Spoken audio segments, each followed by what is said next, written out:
who owns this 70 trillion? Actually, not 7, it is 15. And who are we not able to pay this financial year? However, members on the budget committee chaired by Amos Lugolobi squeezed Bahati for undermining key strategies that can lead the country to attain Vision 2020 and middle-income status. Us, on that journey of middle-income status in this year, how far you have moved. In the real figures, I want to see it in my home, don't tell me the road. I want to see it in the number of youth that have jobs. I want to see it in real production. We are not here to tell stories. We are bringing facts and the truth. This is not really to say that we stories. Maybe it's a new way of communication in the committee for the new year 2020. But in a related development, Minister for Finance David Bahati has dismissed rumors that the country oil refund was depleted of shillings 400 billion. Other key issues were Uganda's public debt, which was US dollars 12.55 billion, and recapitalization of Bank of Uganda. What is this called Bank of Uganda, which is a banker's bank, collects, stores our revenue, but every year we are capitalizing. That means behind this story, you are hiding a big elephant and you are naming it capitalization. Because capitalization of Bank of Uganda is now going to be the 4th time we are capitalizing Bank of Uganda. And the same questions keep coming. So there must be something that we must work together to understand this once and for all.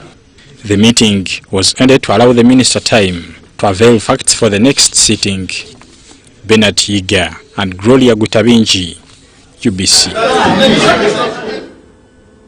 Thank you, Bernadica, for that particular report. And of course, that's quite interesting. And that's something we'll definitely be following through. Now, security agencies in Uganda and DRC have been advised to work hand in hand with Uganda Wildlife Authority to fight poaching and illegal trade in ivory. Now, Program Manager, Uganda International Fund for Animal Welfare, Eiru Olinga Moses said this during the joint meeting between the two countries.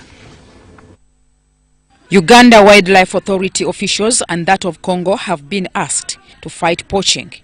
Program Manager, Uganda International Fund, Eiru Olinga, says wildlife contributes a lot to both countries, calling upon security officers to fight against poaching, illegal trading of ivory, and trafficking of wild animal products. Issues of trafficking today are not localized to countries. They have gone across borders of international countries. They have also gone across borders of continents. Eiru was addressing a joint meeting between Uganda and Democratic Republic of Congo held at Globe Hotel in Kasese town. He said Uganda had been painted negatively as a poaching designation internationally, affecting the tourism sector. But over time we've told them that when you talk about wildlife, you are talking about economy. If you are saying UPDF, the uniform you wear, the salary you get, the arms you use come from money that is generated from tourism. He added that courts in Uganda were not taking cases of poaching and illegal trading in ivory as a serious matter, but because of awareness and training programs, there is some improvement. Santala Shakoma, Assistant Director, Birunga National Park in Democratic Republic of Congo, thanked Uganda Wildlife Authority for the good work. Mutanyi Helda, UBC. Okay, now moving on. As farmers prepare for the beginning of a season, Ministry of Agriculture, Animal Industry and Fisheries has advised farmers to target seeds that are climate tolerant. Now, State Minister for Agriculture, Aggrey Bajiri, opened a stakeholders meeting there in Kampala with government's pledge to intensify interventions to curb risks caused by erratic weather changes. Agricultural development remains government priority as over 70% of Ugandans rely on agriculture for a livelihood. State Minister for Agriculture, Animal Industry and Fisheries, Aggrey Bajiri, says the role played by private sector in improving production and productivity is fundamental in improving livelihoods of communities. He was opening stakeholders' beginning of season meeting at Fairway Hotel in Kampala. Sasakawa fits within the framework of the Ministry of Agriculture, Animals and Fisheries, because its main focus is to go and address issues related to the farmers, issues like poverty reduction, increasing productivity, issues of addressing nutrition, giving farmers, taking the farmers the right technology. Stakeholders in agriculture, including extension workers, local government, farmers, banks, input dealers organized by Sasakawa Africa Association, must start networking to get services to farmers. And also we did a lot on linking the farmers to the markets. But we also have the various models that the farmer learning platform, that's where of course we do the demonstrations, but we also have the community seed multiplication. The Regional Director, Sasakawa Africa Association, Dr. Mel Olwach, says that the technologies that improve agriculture are still lacking in post-harvest handling and access to markets. Now, what we've been doing basically is helping farmers to produce different crops by increasing their productivity. But at the end of the day, most of these farmers cannot market their products because of so many factors involved. Quite often they don't even know where the markets are. There has been constant rains, flooding in many parts of Uganda throughout the 2 seasons last year that destroyed crops like cassava, potatoes, tomatoes and maize. The Department of Crop Extension at the Ministry of Agriculture has laid strategies to assist farmers. We are planning this year to recruit another batch of extension workers, and we believe even, okay, they may not be enough, but we are also developing a number of models to see that technologies reach the farmer. Minister of Agriculture plans to reach farmers with strategies to address emerging diseases, pests and crop varieties. Abiona Francisco, UBC News.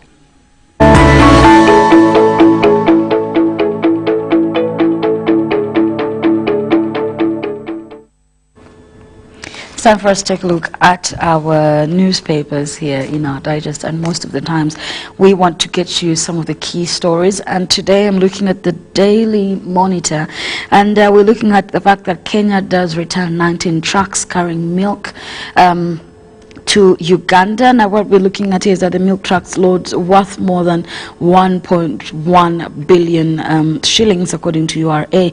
Now at least 19 trucks carrying powdered and UHT milk have been returned to Uganda or delivered by Kenya authorities according to details obtained from Uganda Revenue Authority there. Now the milk truck loads worth more than 1.1 billion according to URA, their details. Now, they're looking at how they've been directed to return on varying dates or delivered with their goods that are later seized by Kenyan authorities. Now, this, together with the sealing off of the Pearl Dairies depot in Kisumu, Western Kenya, is expected to spark off a trade war with far-reaching implications. And of course, Uganda has already demanded that Kenya stops its hostilities on its exports or face reciprocal measures. And what we're seeing here is, according to the Uganda Revenue Authority, internal memo seen by the Daily Monitor, which I'm looking at here, Uganda is already targeting a number of goods, key among them, which is juices, assorted household items, and roofing materials, for which they feel they should do the same to Kenya. Now, Uganda Revenue Authority sources that requested anonymity say that whereas Uganda's goods, specifically milk, is cleared by Kenya Revenue Authority, Kenya Bureau of Standards and Kenya Plant Health Inspectorate Service, they are seized by the Kenyan Inland Police. Now, police is removing milk from all markets, rather from the market, and of course stopping new supplies. Now, no one is providing an explanation, says this particular source. Now, Mr. Dixon, Kateshumba, the Uganda Revenue Authority Commissioner of Customs, they are told the Daily Monitor in this particular interview that whereas he has been able to engage his counterpart, that is in Kenya, Kevin Safari, they have not got any kind of information, but he does say it's beyond being a customs issue. And of course that's quite interesting. Now of course on Monday, Daily Monitor did publish a story in which Mr. Bijoy came out, that's the Pearl Dairy general manager, came out and talked about a number of things and said that Kenya authorities were not providing sufficient explanation. Now this is quite sad, to be honest with you. We're looking at these things. Now Uganda and Kenya, so many times we've talked about this, we've seen issues or situations back and forth, not so back, it was about the sugar, which is very sad.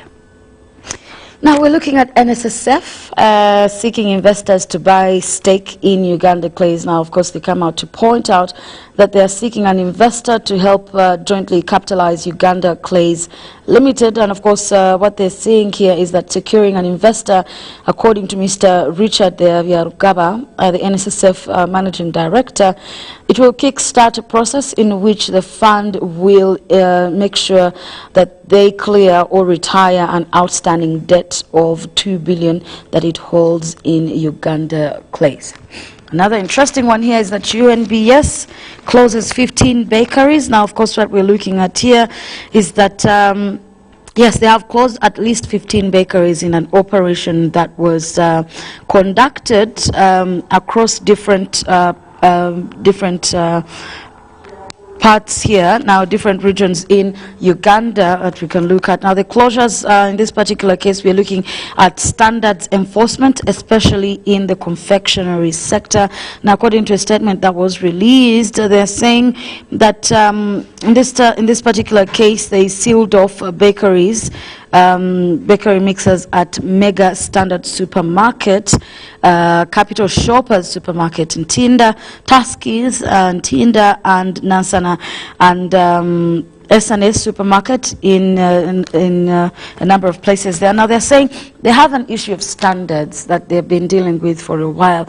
Now of course this is very sad to see that these are things that we consume directly into our bodies. So, well, we'll see how that plays out eventually. But they close not less than 15 bakeries. Don't go away, you're still watching Business Today.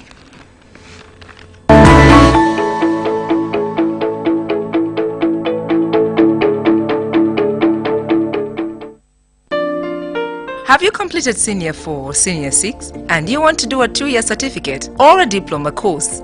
Makerere Institute for Social Development, an affiliate to Makerere Business School, offers programs in accounting and finance, business administration, procurement and supplies management, social work and social administration, information technology, counseling and guidance, human resource, project planning and management, journalism, secretarial studies, and many others. We are located on Sir Apollo Kegwa Road, next to Oilcom Petrol Station, with a UBTEP Center number.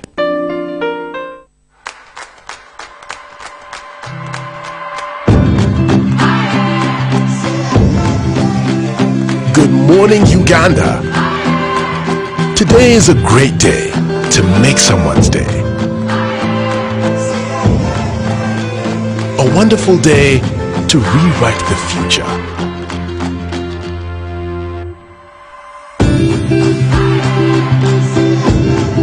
Today is a beautiful day to light up their world.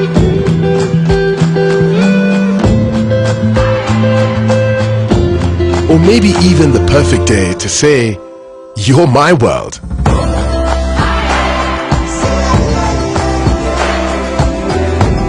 A marvelous day to make a brand new start.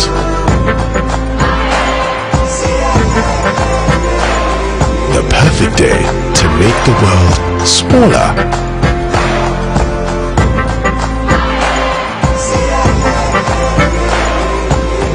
Uganda, today isn't just another day. Today is your day. Airtel Money, with you always. Airtel Money, instant, secure, borderless. On behalf of the national chairman, the NRM Secretary General invites the following categories of delegates to the second meeting of the third national conference on the 25th of January 2020 at Namboli Stadium. The invited are the first national vice chairperson, the second national vice chairperson, the 6 vice chairpersons representing regions, members of the National Executive Council, NEC, members of the NRM Municipal Executive Committees, members of NRM on municipal councils, promoters of the NRM organization, executive committees of the NRM in the diaspora, NRM members of parliament or flag bearers, NRM members of the East African Legislative Assembly, members of the NRM Historical Leaders Forum, members of the National Executive Committees of all special organs, NRM chairpersons of districts or flag bearers, municipality mayors, members of NRM district executive committees, members of all district executive committees of all special organs, NRM members on district councils, and chairpersons of sub-county conferences. The public is hereby informed that no claims whatsoever will be entertained from any non-participants traveling to Kampala.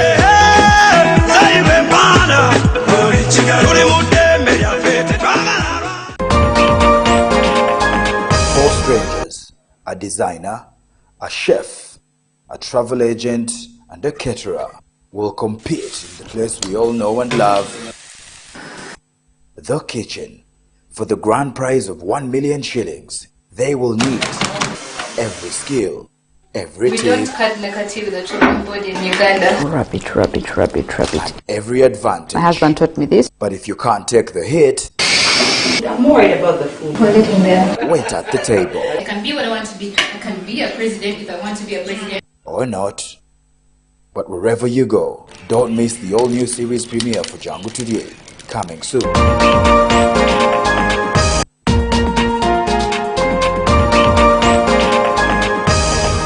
You're here for counseling? Yes, Reverend. Marriage counseling? Yes. Do you love her? Yes. Go marry her. God, this cross is too heavy for me to carry.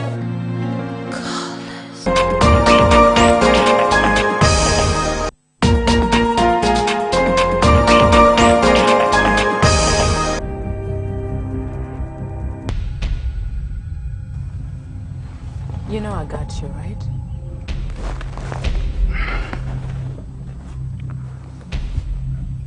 Scratch your back. But I've got to tell you something. Crude does not have audience for explanations. You know, we've got to do something. I want all of you to know that, especially you the youths, muli mu myaka gya buvubuka, gye kino emyaka gyammwe egy'obukuzi.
produced here from the state-of-the-art machinery is quality juice, and they are being the shift from synthetic drinks to the natural. The market is prevalent, is being taken everywhere. Orders are coming in. The quality, we're able to attain our certification.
Now, we've been talking about the Export Week that Uganda Export Promotion Board has organized and is ongoing at Hotel Africana. Of course, a number of things that have been hinted on, especially if we're looking at recommendation on improvement in quality of services to boost value for export services. Export services refer to people from abroad seeking services available in Uganda. It was discovered that there are other areas like hotels, banks, logistics, insurance, universities, shipping that have potential to widen revenue base. We must produce something that we can sell in the market. All the countries that have developed have sold something in the market. It is not possible that you sit and drink and come in the evening singing all the songs, and then you beat your wife and sleep, and you think money will come to your home. You never get out of poverty. And one of the ways is to export. One of the ways is to export.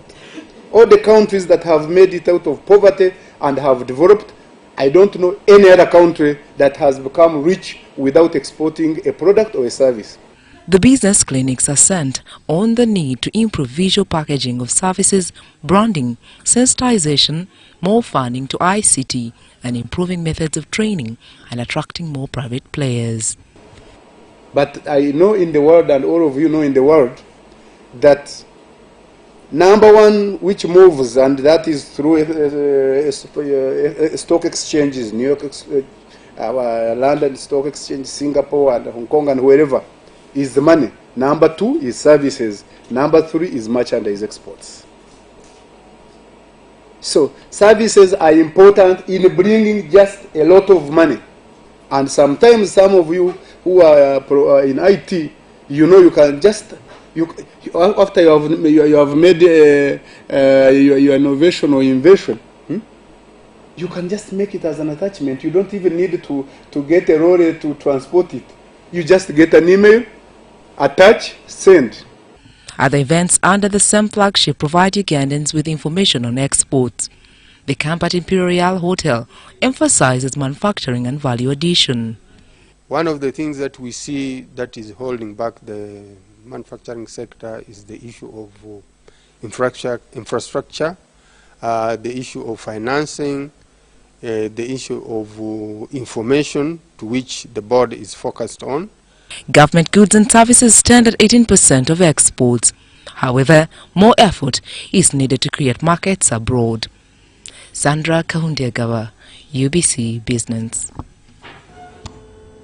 Now, of course, we did have this discussion yesterday with my colleague Mark Arnold Rodulo, and we're looking at a number of things, of course, that the Export Week is actually focusing on, and some of those things being value addition. Of course, the services discussion has been ongoing, and of course, the quality of the services is very, very key, because at the end of the day, what are you exporting, whether it's in terms of goods or even the services that you are delivering as a country or that you are giving as a country, for them to be needed, for them to be wanted by someone else, then definitely you need to have all these factors playing together.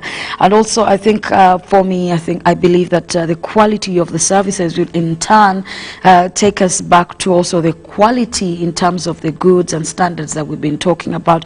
We've been having a number of issues over time, not only far away, not so far ago. Last year, I think for the second or third time, European Union did come out and say, well, they're going to ban products, especially agricultural produce, when we're looking into horticulture, because things like peppers are the most exported to the European Union, things like the peppers and things like that, that they are going to be barred from, rather we're going to be banned from exporting there because of things like issues like pesticides that are still on that fruit, or rather the peppers that are being exported to these countries. So there's one would say, so many questions have been brought up. How much attention have we put on our agriculture sector? Things like the insurance sector has probably not put much focus on this particular sector to help the farmers. The kind of rates, that we're actually borrowing on, and it becomes very expensive. If you look at 20% in terms of rates of paying back your loans, this becomes very difficult for people to actually how can I say, to give access to these services that can in turn improve the kind of product or services that, of course, we will be exporting or giving out to other people. Not so far from now, I think, yes, the issue is being discussed in terms of it not being far from standards now when we come to our dairy products, but also we've seen our neighboring within the region come out and say maybe quality of sugar and things like this. But then if it comes back down to the costs for this person, you're talking value addition, but it's going to come back down to the costs, at the end of the day. So it also becomes quite expensive. So these things that all together, of course, do bring us back down to the chain that we're actually talking about, the value chain. So very key, and I do appreciate that the Export Promotion Board has hinted on the things like the quality of the service in terms to which of course plays back into boosting at the end of the day the kind of services that we're going to put out there, whether it's in terms of just the service or the goods that we are taking across. So we've had a history, let's be honest, in a number of things, but then things like the agro-processing, of course, are also being focused on. So all of these being very key factors. So exports is indeed true. Now we do have we've always had a discussion on the balance of trade, of course, importing more than we do export. But just yesterday, we saw the ED there of Uganda Export Promotion Board, Eli Tuneo, coming out and pointing and saying, well, we have been improving over the years from 2018, 2019, and hopefully this particular year we shall also be performing much, much better. Because then think about it, if we come to agriculture, we have a lot that we can work with. Some of the produce, or rather the things that we do export in terms of agriculture, of course, coffee being very key. Fish has also been one of those very key, and generally cereal, as we know it, we've been performing quite well. But then the issue of standards, the quality, also in regards to the services that we do export out there, tourism has been hinted on or pointed on here in this particular case. So what kind of environment are we creating? All of these going back down to point A, to the drawing board, on how we prepare ourselves and how we set ourselves and put ourselves in a strategic position. So basically, this particular week for me is very important, because then they're training not just the manufacturers but all the people involved in the service as well. And of course, we're looking at if we're looking services, this is the third. It comes third in economy in how much it plays to improving our economy, you're playing a part in our economy. And of course, many people may think, well, you know, the service sector is probably doing quite well, or things, if we're looking at things like labor. Just yesterday we were talking with my colleague Mark, and we're saying the quality of, or rather the quality of the labor itself, how skilled are they? And if they are, is it semi-skilled? You know, there's certain things that need to be looked into. Do you get time to train the kind of labor that you have, even when you have them to do the kind of work you expect them to do? So some of these things really come in play at the end of the day, and they do work hand in hand, and it's very, very key and important that people do understand how all these different things come in play together. If you're talking agro-processing, if you're talking if you're looking at services as well, these are very key things, value addition. So they are linked one way or another. You cannot avoid that fact. But of course, we have a number of bites for you from what has been happening in a few days. I think this is day 3. Yes, so let us take a look.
To disseminate information, talk about the enabling environment that they have created, but also listen to the challenges and issues from exporters and potential exporters. During this week, we have organized 3 business clinics, and by their nature, clinics are small. They are smaller than hospitals, isn't it? So, and these clinics are supposed to be between maybe 20 to 50 participants who come together and can discuss and can internalize and can go deeper and can share their experiences and the challenges they met during the last year. We have the services clinic, we have the agriculture and agro-processing clinic. We are also organizing the manufacturing or manufactured exports clinic. And then we will have tomorrow, because we had the agriculture one yesterday. Today we are having services and manufacturing. And tomorrow we have annual conference, annual exporters conference at Skies Hotel. And during that time, chaired by our Minister, Honorable Maria Chambade, our Minister of Trade, Industry and Cooperatives, and other government agents and agencies, discussing and sharing with the private sector issues pertaining to rules and regulations, enabling environment, but also listening to exporters and the private sector discussing the challenges. On 23rd, we will have what we call the President's Exports Award. Every year, the President recognizes the exporters that have performed better. Not only does he recognize the exporters, but also other players that have supported the export sector, including our missions in different countries, including development partners, but above all, the media. You know, in this country, you can report a lot about football. Even my young boy also knows a lot about football, but he knows less about the importance of business and money. You can talk about politics and every radio. And one time I listened to Kariegira, who is one of the seniors in the media, and he said that 95% of the media in Uganda is discussing politics, and then football. And those are all emotions, and I don't indulge in emotions, so I don't watch football, and also I don't listen to politics. Because then when it comes, you tell Wabsani, my brother Wabsani, who is interested in politics, he can talk about them. Because I find them emotional, and I find that they take time, and they are as in business, we call them disruptions, we call them noise. Because then we don't talk about how to make money. And if you, the other day they are telling me Uganda's 68% of households are still nkolera lubutos. They are in subsistence. And I almost got emotional. My emotions don't come very fast. I got emotional. I said, how do they live if they are not selling anything in the market? How do they live? How do they survive? Who looks after them? And that told me that Uganda has a big burden of we are looking about after the 68%. Sure, they need money somehow. They really need money. They really ask International Trade Center. They will tell you, these guys need money. So how do they live? If we don't produce and sell our products and services in the market, then we cannot get out of poverty. There is no method. There is no other way. And that's why we still depend a lot on foreign aid. And foreign aid, be careful. No one wakes up and says, I'm going to help the other person. Why? Why are you helping me? Why do you love me so much? My father, when I was growing, he told me, young man, when you grow, you have to work hard. A few times I would wake up late, and he says, man, if I'm going to become a lazy man, I don't know how you are going to look after your family. Because you see, if you don't look after your family, somebody else will look after your family. We really don't want other people to look after our family, because it comes with attendant challenges, including that even all the children might not be yours, isn't it? Yeah, because well, so you have no capacity, isn't it? You have no potential. Why should your brother be looking after your family and not look and not go also to the bedroom, isn't it? Because he's looking after you. We really don't want people to come and enter our bedrooms. We want them to be partners. And for them to be partners, we must produce something that we can sell in the market. All the countries that have developed have sold something in the market. It is not possible that you sit and drink and come in the evening singing all the songs, and then you beat your wife and sleep, and you think money will come to your home. You'll never get out of poverty. And one of the ways is to export. One of the ways is to export. All the countries that have made it out of poverty and have developed, I don't know any other country that has become rich without exporting a product or a service. If you know it, please, when we're having break time, let's discuss that one. Because I will engage you a lot. You will be educating me a lot. And at my age, really, if you are going to tell me something very new, I have to listen to you. Because you are more wiser, isn't it? I don't know any country in the world that has made it out of poverty without exporting. I don't know it. You can go and ask China. Why are they rich now? Why are they successful? For a long time, it was a closed economy. Sometimes blocked and ignored by the world. But once it opened up, they are the second biggest economy in the world. And please remember, it's not a developed country. So you don't need to be a developed country to be up. You don't need to be a developed country to get out of poverty. You only need to be strategic, as Tamani Mirundo will tell you. So this week, we have called it, we have given it a theme of calling it Unlocking Uganda's Export Potential. And please remember, this is 2020. NDP 2 is ending, so we are giving accountability, and we are starting NDP 3 under what we call Uganda Vision 2030,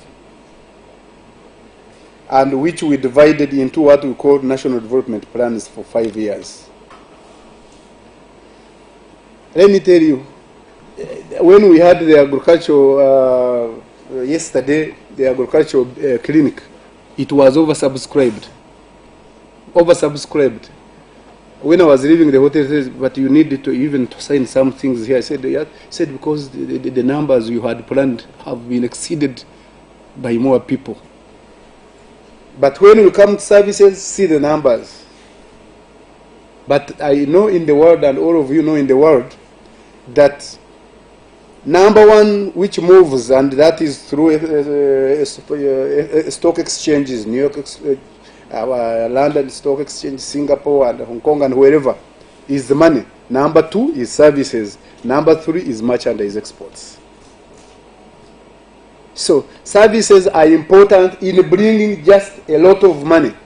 And sometimes some of you who are in IT, you know, you can just, after you have made your innovation or invention, you can just make it as an attachment. You don't even need to get a lorry to transport it. You just get an email, attach, send, and your million. Then they say we have received it, and they download the software.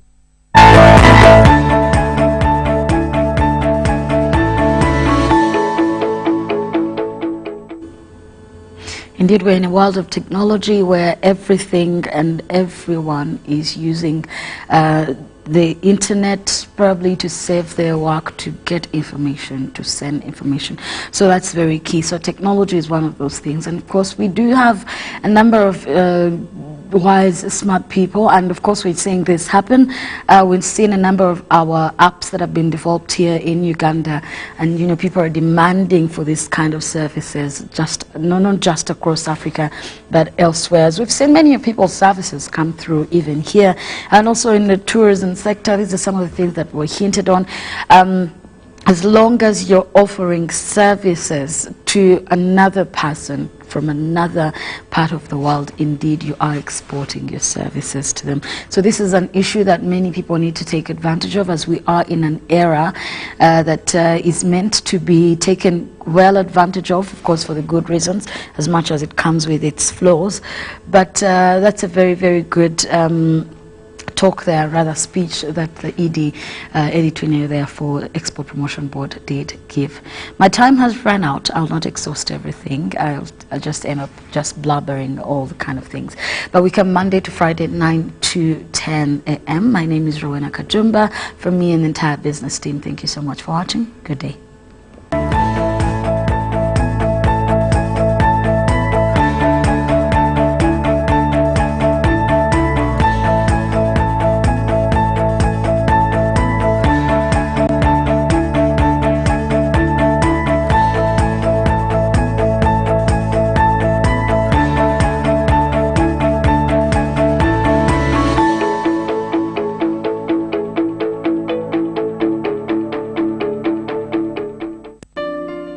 Have you completed Senior 4 or Senior 6 and you want to do a 2-year certificate or a diploma course? Makerere Institute for Social Development, an affiliate to Makerere Business School, offers programs in accounting and finance, business administration, procurement and supplies management, social work and social administration, information technology, counseling and guidance, human resource, project planning and management, journalism, secretarial studies, and many others.